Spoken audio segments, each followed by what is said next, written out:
Howdy, hi. It is Do Your Job Sports MLB picks for May 31st, 2024. Let's get into it.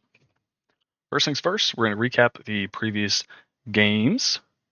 First game, Cubs at the Milwaukee Brewers. We had Cubs plus 100 on the money line. This one was a big fat loss.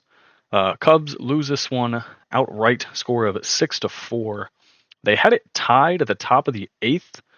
Then they just kind of shit the bed. It was tied 4-4. They had a relief pitcher come on in the bottom of the eighth, give up a 2-run blast, and that was about all she wrote for there. I thought this one was going to start off good when the Cubs got a 1-0 lead in the top of the first. Then they went down 3-1. I was like, well, this one's probably shot. And they just got false hopes up when they tied it at 4-4 in the top of the eighth, but can't do much about it. Cubs lose this one 6-4. Second game, this one, first time this has happened this year. We had Royals, I think it was like plus 110 on the money line, but my bet got voided because the Royals pitcher did not start. It was supposed to be Singer for the Royals, but he was pulled probably an hour and a half before game time. It was announced he would not be starting because of a quote unquote illness. Reading the headline from the score, Royals Singer late scratch versus Twins due to illness. So that bet got voided. The Royals, I think who they put in to start pitching. Let me check right now. They put in the pitcher Daniel Lynch, who honestly did a great job. He went 5 innings, gave up 2, but then it was mostly a bullpen game for the Royals. They don't have a good bullpen, as this one dude came in and gave up 4 earned runs and recorded .2 outs. So voided bet there. I guess thank you for my money back. I don't know. I wish Singer would have pitched because I think the Royals would have won if he would have pitched, but it's fine. Didn't lose any money. Whatever. Then third game, Arizona Diamondbacks at the New York Mets. I took the Mets plus 100 on the money line. Winner, winner, chicken dinner. The Mets bring this one back late as they were down 2-1 going into the bottom of the 7th inning. Francisco Lindor, Pete Alonso comes in with a big pinch hit. We have JD Martinez showed up. Just the big names in the Mets lineup finally able to put something together that results in a win for the team. I think the Mets are going to turn the corner right now. Once you get rid of the negativity with the dude throwing the glove over the fence, saying the team sucks ass, I think this is where they turn it around. I think they win the series. They might sweep them. I was tempted to bet them again tomorrow, but tomorrow they're like minus 125 on the money line, and I'm not taking the Mets at minus 125. I'll take them at plus 100 when the D-backs are on a road spot, but I ain't taking them minus 125. But thank you, Mets, for the money here, and we move on to the next one. Next game is currently going on. It is the Mavericks at the T-Wolves. This is a murder. This is absolute murder. We have the over 209.5. I put this in green because I'm assuming it's going to hit. They have currently, well, at halftime they had 109, but now they have 115. They score 7 points in the first minute basketball in the second half. Timberwolves are down 31 points. Holy shit. Luka Doncic, 27 points, 5 rebounds, 4 assists. Have yourself a day. Your NBA Finals are going to be the Mavericks and the Celtics. That is a banger. Absolute banger. Either way it goes, I like it.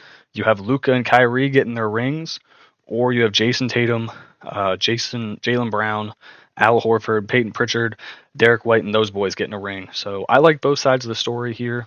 Shout out to the Mavericks. Then final game that we bet on yesterday, Houston Astros at the Seattle Mariners, over 7.5 runs. Talk about a shitty fucking game, dude. Jesus Christ. Whenever I bet the Mariners, I get fucked. If I need them to score runs, they don't score. If I need them to suck ass, they play well. They never do what I need them to. They managed to score 0 runs the entire game. They couldn't score a single run against a pitcher with a 7.0 ERA. I went back through all their games this season because I was pissed off. This is the second time the Mariners have been shut out all year. Only the second time. Like, come on now. All right, on to tomorrow's picks. Enough bitching. First game tomorrow, the Washington Nationals at the Cleveland Guardians. I will be attending this game.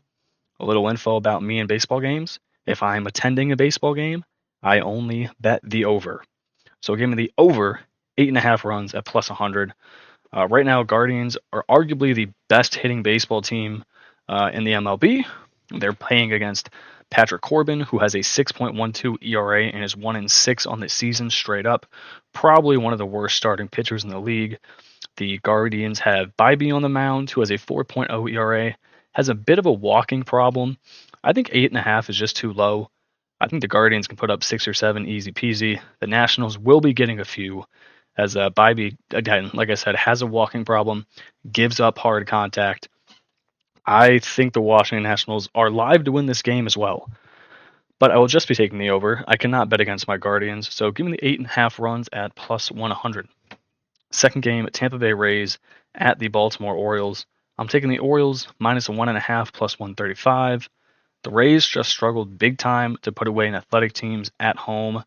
They took the last game of the series, went 12 innings, barely able to scrape off a win, 6-5. The Orioles are coming off of an off-day rest. They'll be ready to pounce on Savali, who goes for the Rays with a 5.7 ERA. The Orioles have Suarez on the mound, who is old as hell, but he's really good. He's at 1.53 ERA. So I think the value here is good, getting the Rays in a travel day spot. The Orioles off of an off day. So give me the Orioles minus 1.5 for plus 135. Next game. This one's a doozy. White Sox plus 140 on the money line. The White Sox have Fade on the mound. Don't know how to pronounce his name, but the dude's fucking good. This is one of 2 White Sox pitchers that you can actually bet behind. He has a 4-1 record on the season with a 2.8 ERA. He's going up Myers for the Brewers, who has a 4.43 ERA. The White Sox, it is no surprise, they do not win many baseball games. But the fact that this dude has a 4-1 record pitching for the Chicago White Sox should tell you they win games when he pitches. Those are almost the only games they win because they suck. So White Sox plus 140. I like the value here. They're off of an off day. Good value, plus 140. Take it. 2 more games. We have the Twins and the Astros. This game confuses me to hell. I'm taking Astros minus 115 on the money line. The Twins are on a road travel spot. They played today against Kansas City. They now have to go to Houston. The Twins have Lopez on the mound, who is 4-5 overall in the season, with a 5.25 ERA. The Astros have Blanco on the mound, who has a 1.99 ERA. Why is the line only minus 115? The Twins are not good. They just beat up on teams that aren't good also. So I'm confused why it's only minus 115, but I'll take it because I really like the number.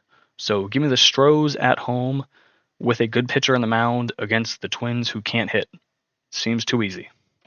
Second game, Detroit at Boston. Give me Detroit plus 130 on the money line. Detroit is swinging a hot bat currently. They're coming off of a sweep at home. They won game 1 against the Red Sox. They've won 4 in a row. They won game 1 today, scoring. What was the score of that game? I think they shut them out. I can't find it. Oh, there it is. 5-0. Yeah, their pitcher went really deep. Red Sox only got 2 hits. So I like Detroit plus 130 here. When a team is struggling to hit the ball, they kind of continue to struggle to hit the ball. So I don't see the Red Sox putting up more than, 2 or 3 runs. Now, sure, the Red Sox pitcher has a 1.9 ERA, but the Red Sox never give him any run support. So if the Tigers can scrape up 3 or 4 runs here, I think that's enough to win the game quite easily. So that is going to do it for me in this video. I appreciate you guys watching and tuning in, and I'll catch y'all in the next one. Peace.